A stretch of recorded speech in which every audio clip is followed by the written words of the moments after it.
साथियों नमस्कार।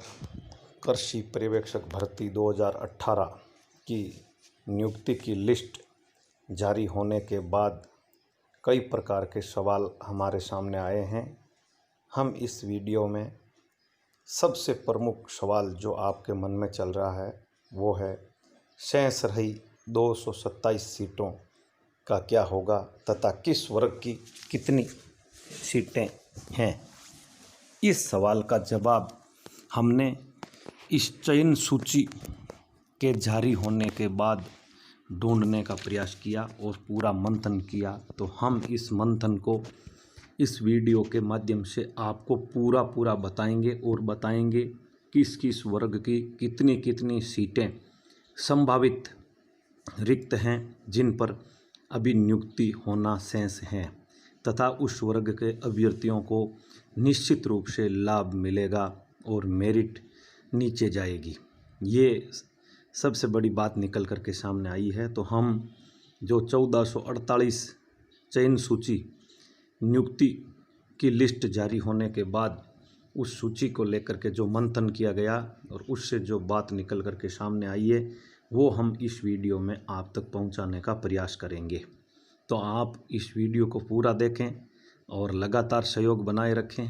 और यदि अभी तक इस चैनल को सब्सक्राइब नहीं किया तो सब्सक्राइब करें, शेयर करें व लाइक करें ताकि इस भर्ती से जुड़ी हुई तमाम बातें हम आपके सामने रख सकें और आपको पूरी जानकारी सत्य और सटीक पहुंचा सकें। कृषि पर्यवेक्षक भर्ती में चयनित अभ्यर्थियों को एक बार हार्दिक बधाई।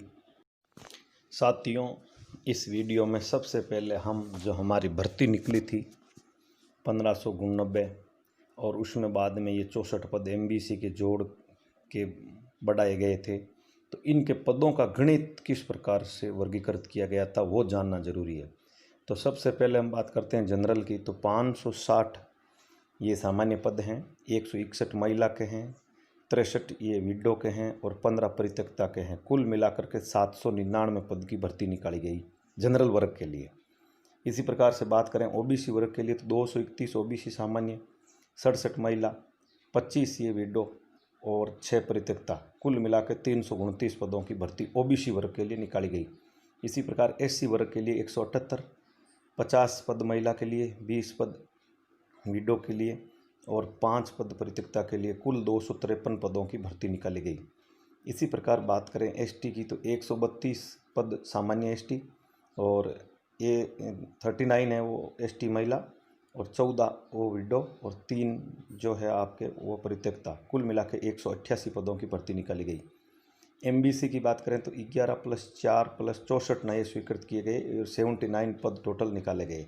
शेरिया की जहां अपन बात करें तो 5 + 2 = 7 पदों की भर्ती ये निकाली गई। ये आपके भर्ती का जो विस्तृत विज्ञापन जारी किया गया है उसमें ये पदों के गणित का आप मिलान कर सकते हैं और उसमें देख सकते हैं। अब हम इसमें मोटे तौर पर जानेंगे कि ये जो बड़ी संख्या सामने आई, जैसे जनरल के 799, OBC के 329, SC के 253, ST के 188, MBC के 79 और शहरिया के 7, तो इन पदों में से कितने कितने पद इन वर्गों से भर दिए गए ये सबसे पहले हम इस वीडियो में आपको बताएंगे ताकि आपको पूरा गणित है वो आसानी से समझ में आ जाए कि किस वर्ग के कितने पद हैं वो रिक्त रखे गए हैं। तो देखिए ये गणित नियुक्ति के लिए 1448 पदों की जारी की गई सूची की अनुसार यदि हम आकलन करें तो मोटे तौर पर हमारे सामने ये आया 743 पद हैं वो जनरल कैटेगरीज में भरे गए हैं। OBC में 200 ये आपके 30 पद भरे गए हैं और इसी प्रकार से SC वर्ग में 231 पद भरे गए हैं, ST में 171 भरे गए हैं और MBC में 67 भरे गए हैं और शहरिया वर्ग से 6 अभ्यर्थियों को नियुक्ति प्रदान कर दी गई है। ये हमारे सामने मोटा आकलन आया है। तो अब हम कुल भर्ती से इसका अनुपात देखें तो ये देख लीजिए आप 799 में से 743 भर दिए, 329 में से 230 OBC के भर दिए और SC की बात करें तो 253 में से 231 पदों पर नियुक्ति दे दी इसी प्रकार एसटी की बात करें तो 188 टोटल पद है, उनमें से 171 की सूची जारी हो गई। और एमबीसी की बात करें तो ये जोड़ने पर 78 पदों में से 67 पर नियुक्ति दे दी गई। और शहरिया की बात करें तो शहरिया के 7 पदों में से 6 पर नियुक्ति दे दी गई, 1 पद शेष इसका रहा है। तो ये मोटे मोटे तौर पर आकलन हमारे सामने आया है कि भाई इन पदों पर इतने लोगों को नियुक्ति दे दी गई। अब इसमें जो शेष पद रहे हैं हमारे अनुसार उसका आकलन भी हम इसमें आपको बताएंगे कि भाई जो 205 पद हैं वो 205 पद कैसे बनते हैं और किस प्रकार से शेष रहे हैं, ये मोटा मोटा आकलन हम आपके सामने इसमें रखेंगे और इस पर भी हम मंथन करते हैं और देखते हैं। बाकी अधिकृत सूचना है वो बोर्ड की ही मानी जाएगी, ये तो केवल हमारा सटीक और आकलन और अनुमान है। अब हम देखते हैं कि जो 205 पद बाकी रह गए हैं वो किस किस वर्ग के हो सकते हैं। तो हमारी टीम ने जो एनालिसिस किया है उसके अनुसार ये केवल हमारा आकलन है, कर्मचारी चयन बोर्ड से इस आकलन का कोई लेना देना नहीं है। अधिकृत सूचना है वो कर्मचारी चयन बोर्ड की ही मान्य होगी। फिर भी हम जो हमारी जानकारी है उसके अनुसार आपको बता रहे हैं कि जनरल के 56, ओबीसी के 99, एससी के 22, एसटी के 17, एमबीसी के 11 और शहरिया के 0। ये टोटल पद आप मिला करके जोड़ लीजिए, इनकी संख्या 205 होती है और 205 ही शेष रखे गए हैं। अब इनमें महिला पुरुष ये अलग अलग वर्गीकरण भी हमने किया है, लेकिन ये वीडियो लंबा हो जाने के चलते हम मोटे मोटे तौर पर जो ज़्यादा वर्ग के बकाया हैं उनका आकलन हम आपको इसमें बता देंगे। और ये मान लीजिए कि इसमें आनुपातिक दृष्टि से ही महिला पुरुष के पद रखे गए हैं, तो निश्चित रूप से ये इसमें सभी शामिल हैं और इनके पद बकाया रखे गए हैं। ये प्रारंभिक जानकारी हमारे सामने है। और दूसरा हम आपको ये बता देते हैं कि करीबन 106 का आंकड़ा ओबीसी में एक्स सर्विसमैन के चयन का हमारे सामने आया है। अब ये इतनी लंबी सूची का मंथन करने में हो सकता है 1 या 2 संख्या की कोई गड़बड़ इसमें आ जाए, तो उसके लिए हम क्षमा प्रार्थी हैं, क्योंकि इतनी लंबी सूची का आकलन करना और मंथन करना, गिनने में कोई चीज़ रह भी जाती है तो उसके लिए हम क्षमा प्रार्थी है। लेकिन 1-2 से ज़्यादा कोई डिफरेंस हमारे जो ये एनालिसिस है उसमें नहीं मिलेगा, ये हम आपको पूर्ण दावे के साथ कह सकते हैं। और हम इस पर आगे भी मंथन करते हैं और देखते हैं तो हमारे सामने ये तस्वीर उभर करके आती है कि 205 पदों की सूची यदि जारी की जाएगी तो उसमें इस प्रकार से पदों का समावेश होने के आसार हैं। यानी इन वर्गों के इतने इतने पदों पर और भी अभ्यर्थियों को नियुक्ति मिलने के पूरे आसार हैं, जिससे इन सभी वर्गों की मेरिट निश्चित रूप से जो वर्तमान मेरिट है उससे नीचे जाएगी।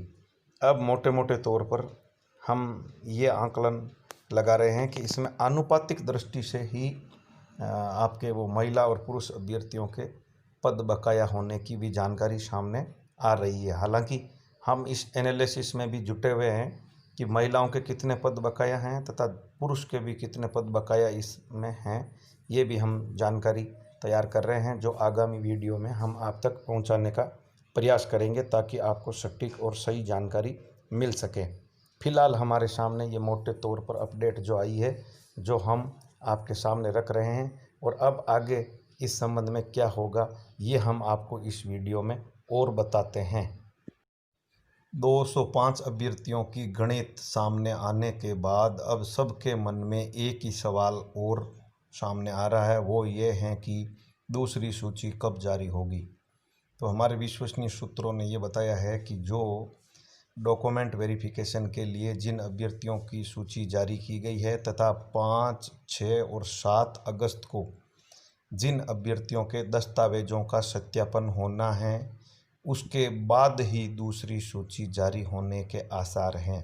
उससे पहले दूसरी सूची जारी होने की संभावना नहीं है, ये जानकार सूत्र बताते हैं, क्योंकि दस्तावेज सत्यापन में से हो सकता है कुछ विद्यार्थी जिनके अधिक अंकों में वृद्धि हुई है, उनमें से जितने भी, चाहे भले 1 दर्जन हो, शामिल होने के आसार हैं। उनके शामिल होने के बाद पूरी कवायद प्रक्रिया पूरी करने के बाद दस्तावेज सत्यापन के बाद ही दूसरी सूची जारी की जाएगी। ऐसे विश्वसनीय सूत्रों से हमको जानकारी मिल रही है।